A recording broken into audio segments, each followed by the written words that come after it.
supported radio, and now we return you to your host.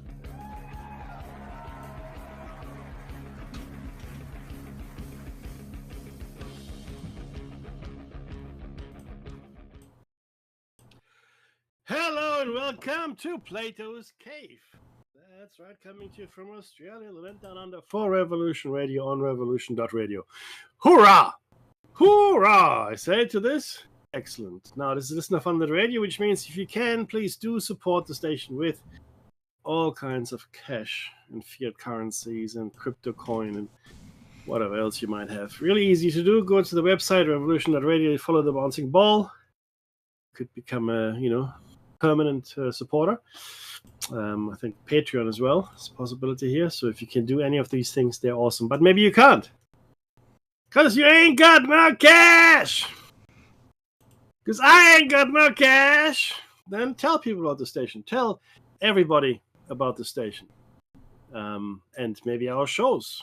Shiny Side Out and, of course, Platos Cave, which is what you're listening to right now. That helps. And if you see out in the wild, any of our stuff, shorts or long-form videos, I recommend, if you haven't seen the long-form videos, come live, because we're in the chat room. Please do like, subscribe, share, comment. They're all good. I promise you I will answer your comments, or Dave will. Whoever gets the time at the time will do it. That's a promise. Meant to keep. But yeah, so if you can do that, that would be great. Really appreciate it. Now, you can listen to us pretty much any platform out there in the world, including a Grace Tabletop Digital Radio. I don't know why we're still saying this after 14 years, but here we are, still saying it. Anything from them. Dave is muted. Yep, I don't know. Yeah, that's all very blurry, Dave. Sorry, brother. So that's something you can do if you wanted to. Any platform, including at home. Where was I? Oh, yes, my train of thought. It was derailed momentarily. Yeah. Well, the archives are free. Before I go anywhere else, the archives are free, which is another great reason to support the station. I mean, seriously though, how many times do you get free stuff? I mean, this is free, right? Even if you don't like it, you don't have to pay for it. No, there's no refund here. You just, It remains free, dial. Regardless of your interest. It remains. Yeah. And I would also like to welcome all the new subscribers over the last few days. So thank you so much for subscribing. That's really awesome. Really appreciate it. Thank you, thank you, thank you. Thank you! And without further ado, we would like to thank the traditional custodians of the land from which we are broadcasting. And for Dave, it's remarkably the dark and young. I can't believe that hasn't changed. And for myself, of course, the Iraq people, and we like to pay our respects to elders past, present, and future. Maybe one day when we win Lotto, it'll be different native peoples. Who knows? Yeah. It's all possible. Alrighty. Good to have you back, my friend. I hope you had a good snooze. Oh, I'm just so old. I'm so old. I get up so early in the morning. Brother, I feel tired. I feel tired too. I hear all the time. I dig it. I've got to tell you, my kids asked me, why do you drink so much coffee? And I said, because I've got kids. And I'm always tired. But you know what? That's so true. That is true. What? Yeah. Oh, yeah. It's 100% true. No, but look, as you get older, and one day you'll get there, both Dave and I are now north of 50. That's the new 30, by the way, in case you didn't know. Glad I told you. But it's really remarkable how much more tired you get. I mean, I try to stay as fit as I can. I've just signed up for another gym again. I take supplements. I tell you what I take. I take creatine. I take astragalus. I take magnesium. Just a capsule a day type stuff. I take a couple of other things like this, like turmeric powder I take in the morning, and I also take this resin substance. And Manuka honey. I don't know what it's called now. No doubt.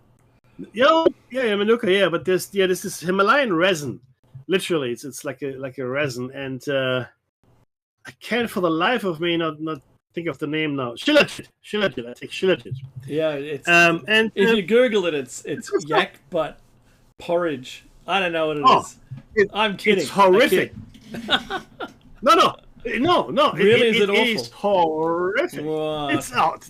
It tastes like It tastes like petroleum. It tastes like you're licking the inside of a barrel of diesel. That's what it tastes like. It does. Look, it could be dumpster scrapings. Who cares? If I glow in the dark, it's all good.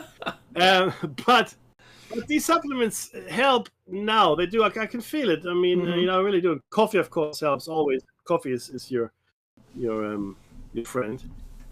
But I like guarana. I wish they had a coffee and guarana drink.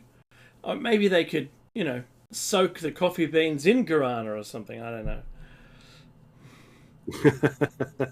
That's just I know we get coffee beans, feed them to a cat, let the cat digest the coffee bean, poop it out, we roast it, we make coffee out of it, but at the same time we let the cat drink guarana energy drinks, and then we'll take the pea, we'll distill it, and we'll put it all together, and it'll be the most expensive drink in the world. Oh, I like the sound of this already. already. Coffee, atomic exploder. So if you don't need your heart unexploded, that's optional. That's optional. Don't. Yeah.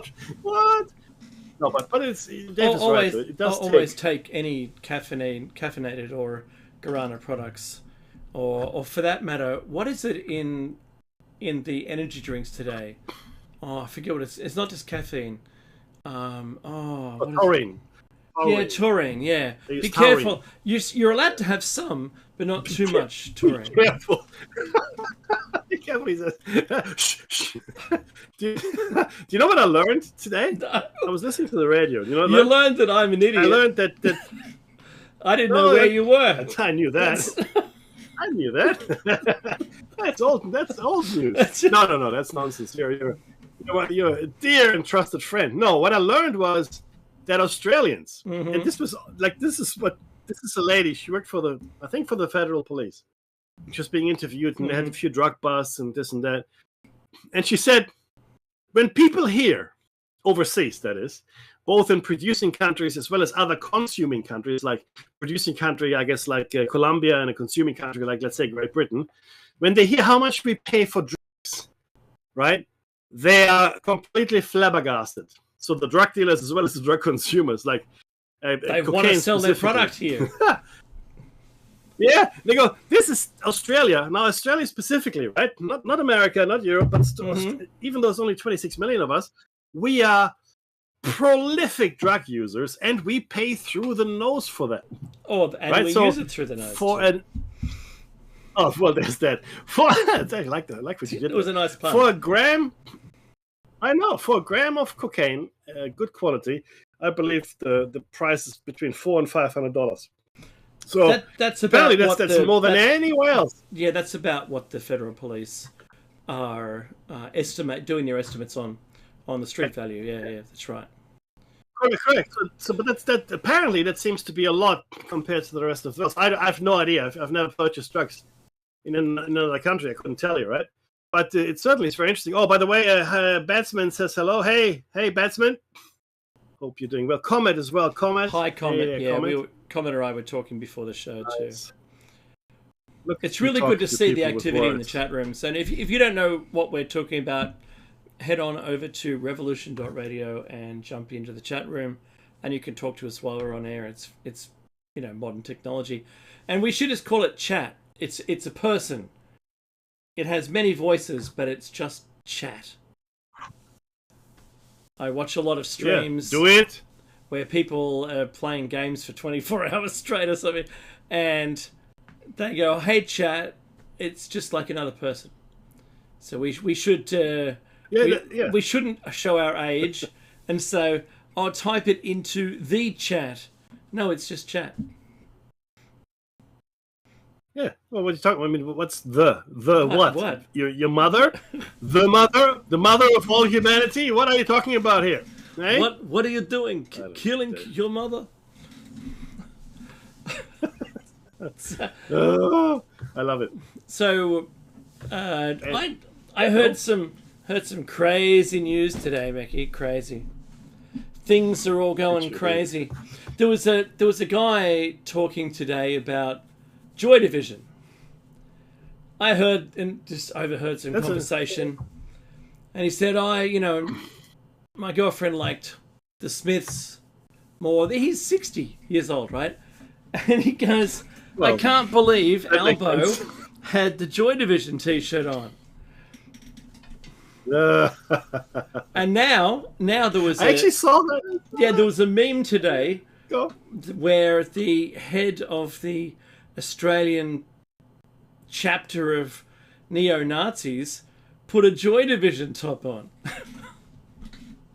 Yeah. So let's be honestly, wait.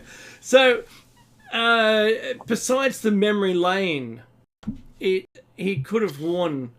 It looked brand new. It looked like he just bought it today. Yeah, this is one of my favorite T-shirts, and look, it's all faded. You can barely, except if you didn't know the franchise, you wouldn't know what it is because the name's gone off it. But not Albo. No, he's got a. It looks crisp.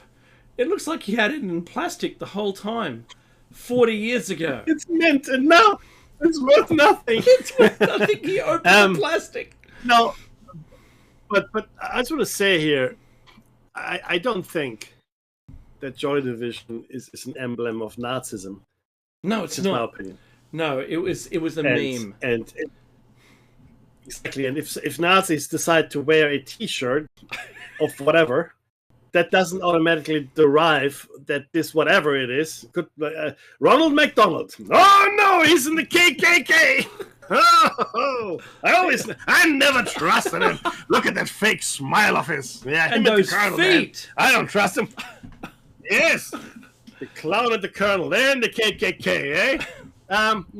No, they're probably not. It just meant that they grew up enjoying the same music. That's all. Oh, well, that's the thing, right? And it's really insane. The things we focus on now, the things we distractions we believe. Yeah, look, you're 100% correct. They're massive distractions. There's so many red herrings out in the world. It's not even funny. I spoke about this on Tuesday as well. I don't want to repeat it now. But if you look at the world as it is, and the news we should be looking at. I mean, I'll give you an example, a simple example, right? Apparently, I don't know if you're familiar with this, but there's an object in space which is sort of skipping through our solar system. Exactly, that's the one, my friend. And it appears that it has increased its speed.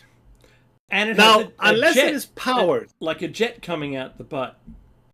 Well, now you could probably explain that, but you can't really explain the increase in speed unless there was another gravitational source that was drawing it toward it. Mm-hmm. So as it falls into the sun, you would expect it to speed up, and if it doesn't get caught in the sun's gravity well, then it sort of slingshots, around the sun, and it sort of gets out of the gravity well again that way, right? So it sort of skims and escapes again. But there shouldn't be an increase in speed. Also, there was a change in trajectory, and they couldn't. None of the astrophysicists could explain it by any astromechanical physics.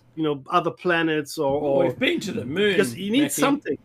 We've been to the moon, so they say, and they couldn't explain it because we don't have the tech to go back to the moon again. But we use that slingshot effect with Voyager 1 and 2.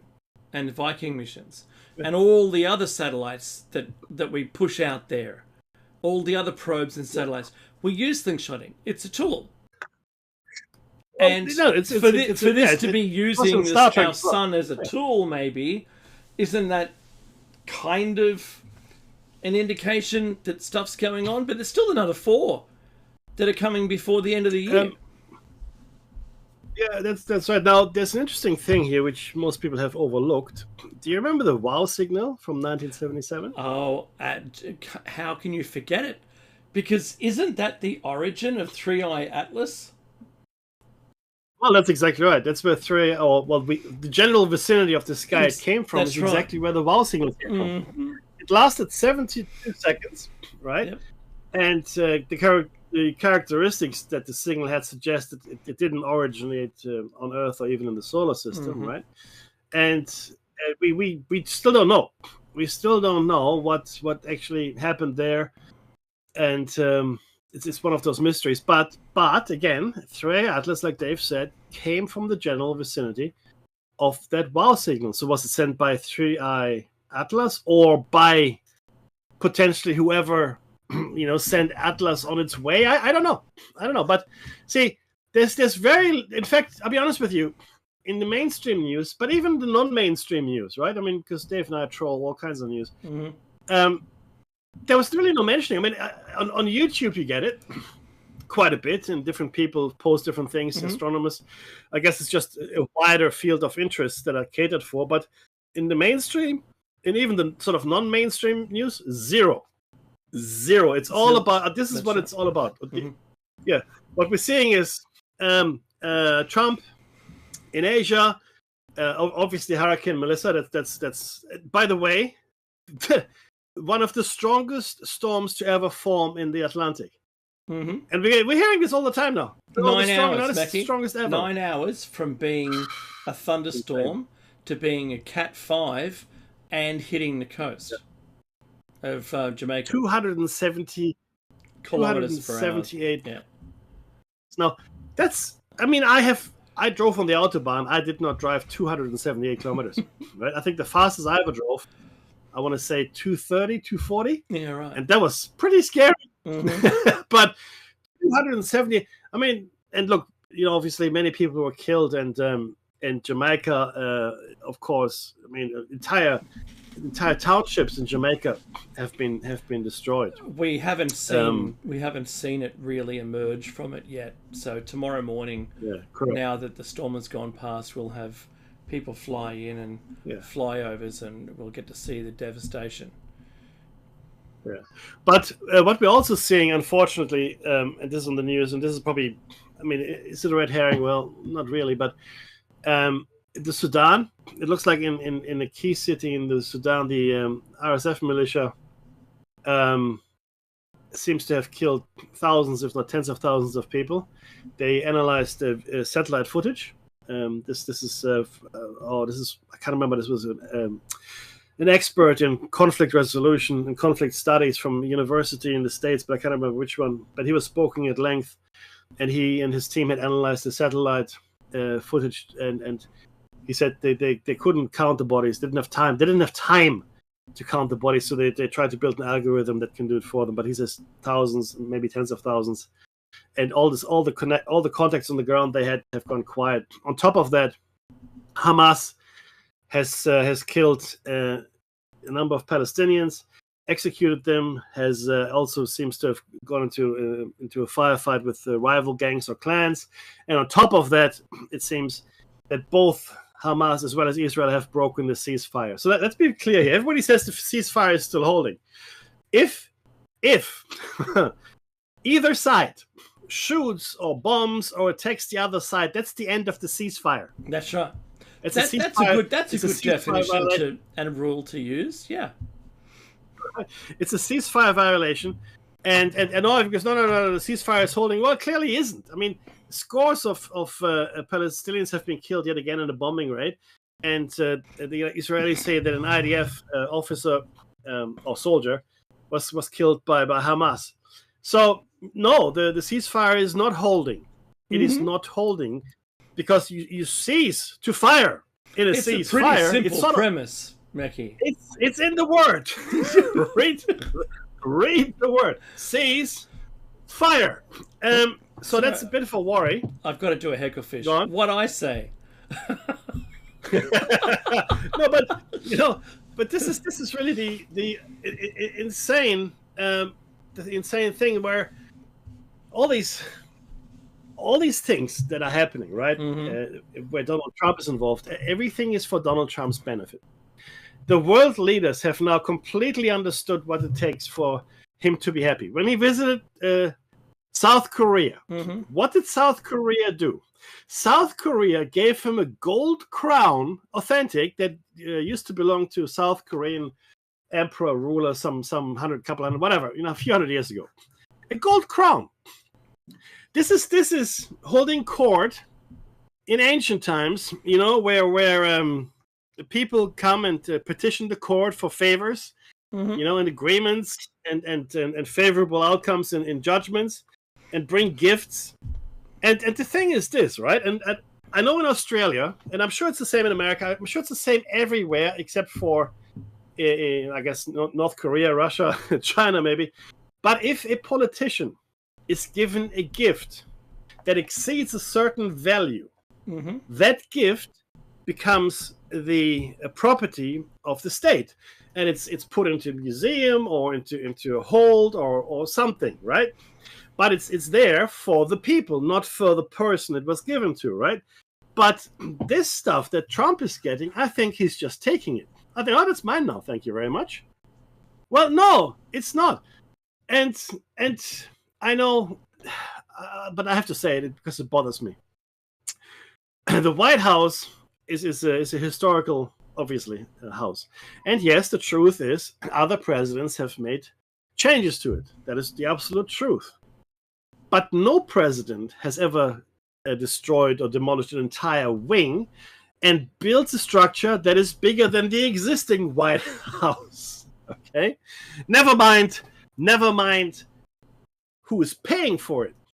Because, again, in order to have any public works done, and any work on the White House is a public works undertaking, it has to be approved by Congress. All right? The work has to be approved by Congress, and the money has to be approved by Congress. But Congress is shut down at the moment, isn't it? The entire government is shut down. That's right. So it's a free-for-all. I like that one. Woo, let's do that. I'm sorry, Matthew. I'm kind of in a jovial mood because everything has gone mad. The planet has gone mad. I don't understand. It's like we just lifted off all of the rules, and it doesn't matter anymore. All of the things that kept everyone in, let's call it gentlemen's rules across the planet, it's all gone. It's ridiculous. Yes, I don't understand. Yeah. No. You said it, Dave. You said the exact. This is the thing. The rules still applied during Trump's first tour of duty. His first term, right? His tour. Because around him, it was kind of sort of getting familiar with the place. He didn't know what he was doing, but he had people around him, and they said, "No, you can't do this. You can't do the other. You can't do anything. Whatever." Okay, right. So what he wanted to do was limited to some extent, right? But in the second time around, he knew what to expect. So clearly, not him, but the whole machine of people prepared all the executive orders and all the other things they wanted to do, and off they went. And kudos for the planning. I mean, that's a huge effort if you think about it to get it all done, and they did, and then here we are. So, and everything since then has been if Donald Trump does it, then it's okay. Any other president in the history of the United States, any other political leader in a free, democratic, Western-style nation, right? If they did what Donald Trump is doing, they would find themselves in jail so fast, their head would spin and it would catapult them into next Tuesday. Because it is incredible. Did he drain the swamp? No, I think he just made it bigger. And he called it, this is no longer a swamp. This is now a Trump grotto of convenience. It's a grotto. That's it. It's Trump's grotto of convenience. And we can hide so many bodies here. So many wonderful bodies. And I really, I struggle to understand, and I mean this, right? I struggle to understand how the American people have allowed this to go on, because it is obvious what's happening. The graft is paling in comparison to anything the Biden family ever did, right? Or anyone else for that matter. I can't unless you're talking about the Philippines or North Korea or Russia or places like that. The level of corruption, golden toilets. Who knows? I mean, you're right, Dave. It boggles the mind, and I honestly, I have no idea why the people still go, oh yeah, that's okay. I mean, you listen to the things he used to say. I can't actually repeat it on the air because it is so sexist, so misogynistic, so completely off color that I can't actually repeat the things he used to say about women and the way he liked to touch them. He lost a civil suit of rape against a lady whom he paid several tens of millions of dollars. I can't remember her name now. He lost that case. He's a convicted in civil court, mind you, a convicted rapist, a convicted. I mean, this is. I don't know what to say to this. Look, you're right, Dave. Do you know what? We can only be amused, and we're this far from idiocracy. All we need now is some professional wrestler to take over, and because we're already wearing Crocs, people wear Crocs. In the movie, all the shoes that people wore were Crocs. That's correct. And because they chose a company that was an up-and-comer, they didn't know, they thought these things are hideous. They're everywhere now, right? And there's even imitation Crocs. There's even imitation Crocs. I actually saw someone get their foot degloved by an escalator because they were wearing Crocs. But anyway, so... how close are we now, I suppose? I saw a story today, Becky, that it was in news.com.au, and they're saying in Australia there's the likelihood of AI replacing 150,000 jobs. You delve into the article and it's just talking about automatic driving cars and Uber. That's it. Mm-hmm. And they say that's less than 2 years away. That the Uber won't be, you won't be challenged by a person being there. It'll just be a self-driving car. Yeah. Oh. Yeah. But this is part of my managed decline conversation. Is there's 150,000 people who, in our small neck of the woods, won't have a job. I watch people, and I had a good conversation with someone today about AI in the workplace. And while everyone's trying to make it work for them, all the middle management is attempting to try and make some gains with it. Mm-hmm. It only takes a couple of prompts, and it just gets all upset with itself. I know that you can't have. I know it's a bit of a side, but if you try to do something that you think it can do, it starts really well, you try to build out some detail, and the quality starts to drop, and then its functionality fails, and it can't do any of it. And you can't have something that sends an email because they've got this, it's like air-gapped. So you're limited in every way. If they didn't tie it down, if they didn't have that hockey mask and have it gaffer taped to a mover's trolley, right? Think about what it could possibly be doing already on its own. I agree. So by air gapping it at least, so it has to talk to another AI and do something else, I think the safety part there. I had a great conversation with one of my friends today about it at lunch, and I'll say that the AI that we've got access to, that's you and me, Mackie, and our listeners, is no threat at this point. Oh no, I agree. Mm-hmm. But here, I'm watching the media, this distraction. The media's going, no one's going to be employed soon. Yeah, okay, good. I'm glad you told us. No, the threat is not AI. The threat is management by magazine. That's the threat. Because I see it. I see it every day. So the C-level suite across the world, pretty much, at least the capitalist world, has looked at AI and said, "Oh, hallelujah! The holy grail of capitalism. No more people. No more people." And truly, everybody's racing to reduce headcount. I mean, I personally, I personally am in the same. We're all in the same boat. Where my team is doing a certain thing, and then my bosses say, "Well, what can AI do here and there? What can we do here and there?" And a lot of companies are looking at. I mean, there was Amazon, 150,000, I think, globally, or something like that. I think it was 14,000 or something. Whatever the number was. No. I'll pull the story up. Yeah. It was about 10% of the workforce, right? Might have been even more. AWS, Amazon layoffs, and that's just the tip of the iceberg. 14,000 in this news story. No, it's definitely more. Anyway, if you let's say it's how much. That's okay. Yeah, that's okay. Oh, here we go. Amazon Australia responds as 30,000 staff set to lose jobs in global restructuring. So that's 30,000, 14,000. Well, look, whatever the number is, we're talking, thousands of people, thousands and thousands of people.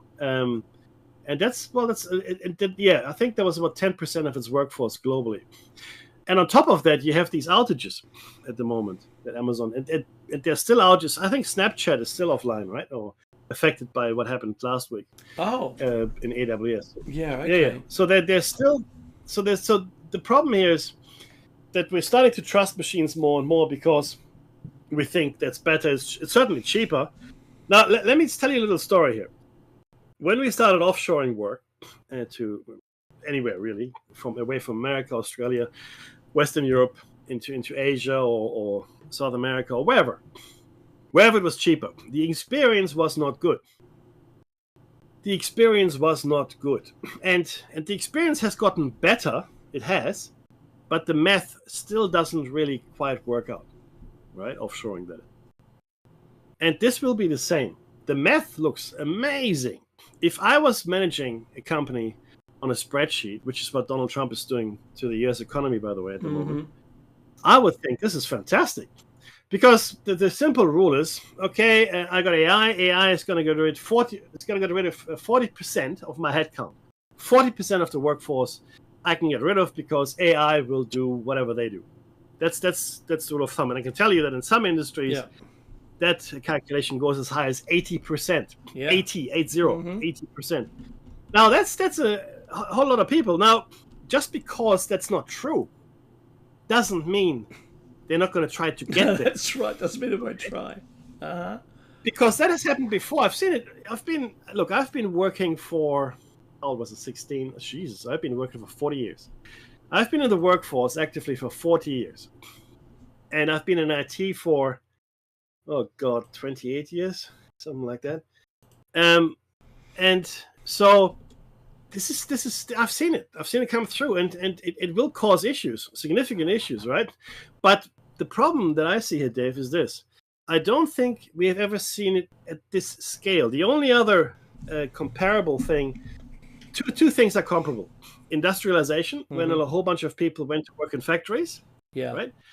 And then the second time when we started to go global and we offshored industries, entire industries, we offshored from countries. Now, in both those instances, though, we still had work for people, right? It still was people that were working, assisted by machines. Now, the machines don't need us anymore, right? There isn't any more people. And I think, to come back to your managed decline point, this is perfect. This is meant, if it were to work, if AI in its current iteration could replace between 40 to 80% of the workforce, right? That's fantastic for the corporate types for a time, because at some point there will come this realization that there's nobody left to buy anything that you make. Okay, you don't have to pay any more labor costs. That's great. But who is going to buy your stuff? Who is going to? There won't be the any. AIs. The AI can buy it all. Yeah, that's right. AI doesn't drink coffee. AI doesn't have a sandwich. AI doesn't go on holidays. That's AI right. doesn't go, buy a bus ticket. AI doesn't fill up the car. AI doesn't buy a house. Okay, so you have to ask yourself, right? And this is really the old monkey and putting your hand in the hole to see if there's a snake inside kind of equation. You have to ask yourself at what point you need to stop something. Now, with nuclear weapons, we decided. Now, officially, there were only 2 that were used. In my opinion, anyway, it doesn't matter. But let's go with 2,000 tested. Oh no! I mean, actually used. I know, people. Used. Yeah. There's some evidence. Anyway, but let's stick with the Hiroshima and Nagasaki 2, and we thought, okay, that's it, no more, and I think the terror, the sheer terror of nuclear annihilation has stopped us from using it. Yeah, mutually assured destruction is the deterrent. Yeah, so we don't want to we don't want to stick our hand in that hole anymore. Okay, we know what's in the hole. We don't like it. It stinks. But this other hole here, because it looks like a great and wonderful thing for capitalism. I'm reminded of this cartoon. There's a guy in a business suit, which is a little bit tattered and ripped, and he sits at a campfire together with a couple of kids in rags, and he says, "For a brief, wonderful moment, we created amazing shareholder value there." Right? That's funny. So, yeah, and of course that is true. That is true. But at some point, you have to realize that the economy will collapse if there's no activity in the economy.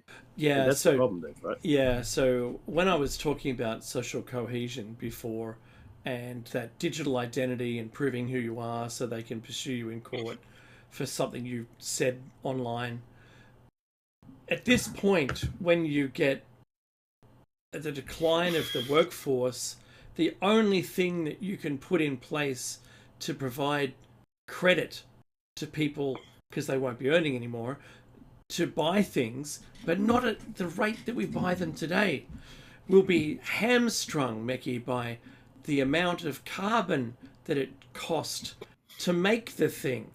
At some point, the AI won't even be able to be on because of the amount of carbon that it uses to just operate. In England, they tried that 20 kilos a day of carbon, and you couldn't eat certain foods because it would just be the entire allowance.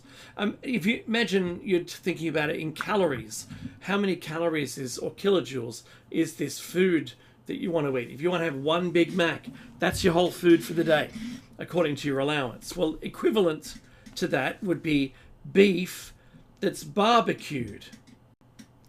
Yeah. Or because that's the barbecue uses carbon, and then the beef emits methane, which, if you burn it, it's carbon, but methane's even worse for the environment.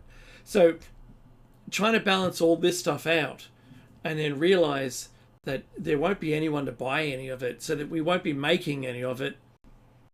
The only thing you can do is throw, artificial money at people, but there can only be good people behaving themselves and being happy little Vegemites in our society with social credit that allows you access to this money. The whole world is going to change, and I'm actually going to put together like a Venn diagram showing everything, all of these different facets and how they all feed into this one solution. Managed decline gets us there. AI gets us there. Carbon gets us there. Every single direction, everything is trending in the same direction to support this new way of life. But it's such a departure, and even within a single lifetime, Meki, not just a decade is enough from start to finish of this process, which it kind of makes me laugh right now with, chasing a monthly sales target, or it doesn't matter what it is, just making plans for 6 months from now. is laughable because of where it's Yeah. all trending to. So if I could give anyone any kind of thought to take home, it would be very careful about what you want to buy stock in. And I'm not talking about a stock market. I'm putting my warning sheet up. I'm not giving you financial advice here. This is just, what do you want to believe is going to be true? And let's try and pursue that. I wish there was different news. When I saw the tariff conversation, I saw Trump and Xi Jinping talking to each other about rare earth minerals. There was what else was there? Oh, Australia is going to we're doing rare earth as well, but it's not going to affect the sales to China. They're going to soybeans are now back on the table again. There's a whole bunch of rebalancing going on, Mackie. And you know what? If I could say that you were right, I would say that you were right. You are right. You've been right. You're still right. And I don't mean politically. I mean with the rebalancing of the world. Yeah. Oh, look, absolutely. As far as trade's concerned, and how that might now impact this decline. Because who wants to now be the head of the decline? Well, that exactly right. Now, who wants to be left holding the bag? To be honest, and this is going to sound a little odd, but I think China is well placed to play that role for a variety of reasons. So let's say China were to become the dominant power. The Chinese themselves have a very interesting mindset, which is about the community over the individual. So the survival of the community is more important than the survival of the individual. So what that means is, for a managed decline scenario, if this were to become the prevailing attitude or philosophy of the world, it is perfect. Because, the community is going to survive in a managed decline. The individual will not, or not as well as before. So if you needed to change your outlook, your mindset, your Weltanschauung, any of those things, right? And from the American individualistic and self-centered kind of philosophy, the best philosophy or the best perspective to change it to, if you are doing this, the managed decline, would be go to an Eastern or more specifically a Chinese worldview. Do you know what I mean? It goes well, it ties in well with the entire ethos of self-sacrifice for the greater good, which is you don't really find in the Western culture anymore. Self-sacrifice is not something capitalism is embracing. It hasn't done that for a very long time. If ever. So it would if ever, it would make sense. Oh no, there was a period, I think, but it would make. In fact, I think World War II was all about that. But it would make sense, to be honest with you. I think it would make sense for China to be helming the managed decline in many ways, and because, well, first of all, it would be conducted ruthlessly, okay. But secondly, if you look at our kids, and this is interesting, you look at us, you and I, Dave, Gen X. Grew up a certain way, and then our children, and look, we had children maybe a little later in life than others, but there's a massive gap in between Gen X and the millennials, and now I think it's the Gen Z or whatever they are, or no, the Alpha, right? The Alphas. Massive. There's a massive gap in the way we think. There's a massive gap in the way we approach the world, and it is impossible for a Gen Xer to accept a managed decline. It would be impossible for a baby boomer to accept managed decline, because that's not our mindset. Our mindset is to build and to learn and to achieve. Okay, yeah, we fall down, we get knocked around, we break a few bones, but we get up again. Okay, we count our losses and move ahead, and that's the attitude. Whereas, and no offense to any of the younger generation, it's just the way they were brought up. They don't have that mettle. They don't have that resilience like we used to have, because they were brought up in a different way. They were brought up with screens. I'm talking about the affluent, societies now, not people living in poverty. Because their interaction with the world. I mean, I saw it with the kids of my friends. Not all of them, and my kids to a lesser extent because we don't let them have that many screens. Mm-hmm. But screens are it. Dave, screens are it. It's the screens. And attention span is down. Instant gratification is up. And I want this life. Why can't I have this life? I want to be in it. I want to do this. I want to do that. I mean, there's this new crime syndicate, or I guess. What were you talking about? Loosely. There's a loosely connected group of people now in the world. This apparently they're targeting Australian girls. Yes. Where they're getting those girls to self-harm, to like literally like self-harm or injure themselves on video, and they're doing it just for fun. There's no financial gain in it. They're just doing it for entertainment, and this is now apparently a massive issue that has been brought up. And I only heard about it yesterday. But this is where we are going now. These digital. It's not even about money anymore. This is about using technology to control people and make them do what you want them to do for your entertainment. Hang on a minute. Right? I'm just CIA, Maggie. They do that. Well, there's that. They do that. They influence people and get them to do what they want to do for their own entertainment. Yeah. Oh, that's golden. But now, allegedly. But now it's just gone. It's good. Well, yeah, it's gone into the wild now, right? It's out in the wild, and they're and you go, okay, easy there, Tiger. What's going on over here? But that's where we are, and I find this. Well, I don't know, but look, terrifying is not the right word. I'm not really terrified by anything anymore that I come across. I've seen too much of the human condition to be scared or shocked or anything. It's like but walking truth down is, the red light district in Holland. I'm going to tell you, you're not shocked by anything anymore. Mackie, no. think about this. Governments are so slow. They are glacial in their decision-making processes. They make a decision, and then to be able to reverse it takes decades. And I'm not gonna lie here. I've got a good example, and that is fighting the use of tobacco by increasing the cost of tobacco to the consumer has been, let's say, an eye-opener. When it was $10 a packet, that's pretty tight. If you were going to counterfeit cigarettes and try and do all the same branding so that the consumer didn't know to buy and counterfeit cigarettes and to sell them for a price point that was $10 a packet. Ridiculous. You can't get away with that.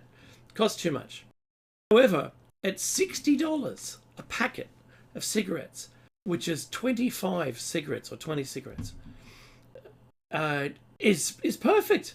It's rife for counterfeit because you're making margin. That's some good margin right there. What it's actually done is provided the vehicle, a financial vehicle in which counterfeit cigarettes can now openly, and you said earlier at the top of the show, talking about the cost of drugs. Well, it's just another one of those drugs, but certainly it's the lesser end. And cigarette use now in the counterfeit world, now we've got tobacco wars going on. There's a tobacconist being set fire every week. And there's now murders going on in the streets. It's come to towns where we live, right? And now it's all been generated by the government's policy to make the cigarette packet out of reach of the consumer, to have them smoke less, and use some of that revenue to help the people with lung cancer. Who knows if that actually happens? So, but it's their own doing. And now, 2 decades later, they're going, there's tobacco wars. It's really profitable. I wonder how that happened. And they don't even recognize, there's no looking in the mirror and realizing it was themselves that caused this problem. And the instant fix is drop the cigarette cost back to $10 a packet, make it unfinancial. It's like fracking. If petrol goes below, 60 or $40 a barrel or something, whatever it is per barrel, it's no longer viable to frack. Yeah. You can't afford the fracking because there's no profit in it. So once it gets to $100 a barrel, woohoo, right? Fracking's back on the table, fellas. And so look, this price war for an outcome is all self-inflicted, and it actually upsets me greatly because now we've got people dying in the streets, and the government won't recognise that it was their fault the whole time. Look, it is insane. Now, what the government was thinking, of course, there's an impact to the health costs, so they wanted to save money there. Understood, get it. But at the same time, they realize, people like to smoke, so they're gonna buy cigarettes no matter what. And that's true. People did buy cigarettes no matter what, right? It went down, sure it did. But then, and to your point, because there was such a huge price increase, right? Criminals go, hey, I can get cigarettes into the country a lot cheaper, and I can still make a tidy profit here. Thank you very much. And it's cigarettes, it's tobacco. I mean, what's the penalty for smuggling tobacco, really? I mean, okay, murder and all that is a different story. But yeah, it's like a customs violation, if anything, right?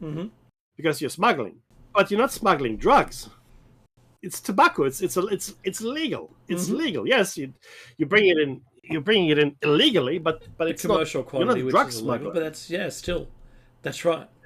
But you're not.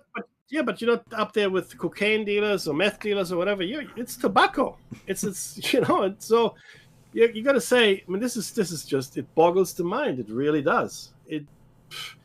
And of course, now, yeah, you're right. The answer is, we just make it more expensive. We make it cheaper again. No, look. Let's be very clear here. If people want to smoke, let them smoke. Okay, and if you ban smoking from certain places, knock yourself out. That's your right. And if you don't want to have any secondhand smoke, that's your right too. So public places, transport, and all that, you can't smoke. I get it, right?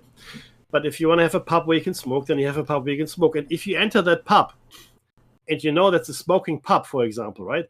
It's on you. It's on you, right? So don't go in that pub where they're smoking. So back in 150 years ago, people were treated like adults. You could buy cocaine, heroin, gasoline over the counter at the pharmacy, right? You could carry weapons with you when you traveled, okay, to defend yourself, because people weren't. I mean, there were maniacs and killers, but not like today. And I think what's happening today has got many reasons, and a lot of them are deliberate. You could take knitting needles onto an aircraft to while away the time while you flew. Yes, look, absolutely. You traveled on train, on a ship. You had your weapons. You had guns. You had guns when you traveled. Crying out loud! Nobody searched your luggage. Nobody. Identification papers had no photographs. That's right. Okay. And travel was dangerous, so of course you carried your weapons with you. But the point here is, it's not that travel is any less dangerous. You still have bandits and pirates in the world, but we have started treating people like children. We have taken away more and more of their adulthood. If you know what I mean. It's a nanny state.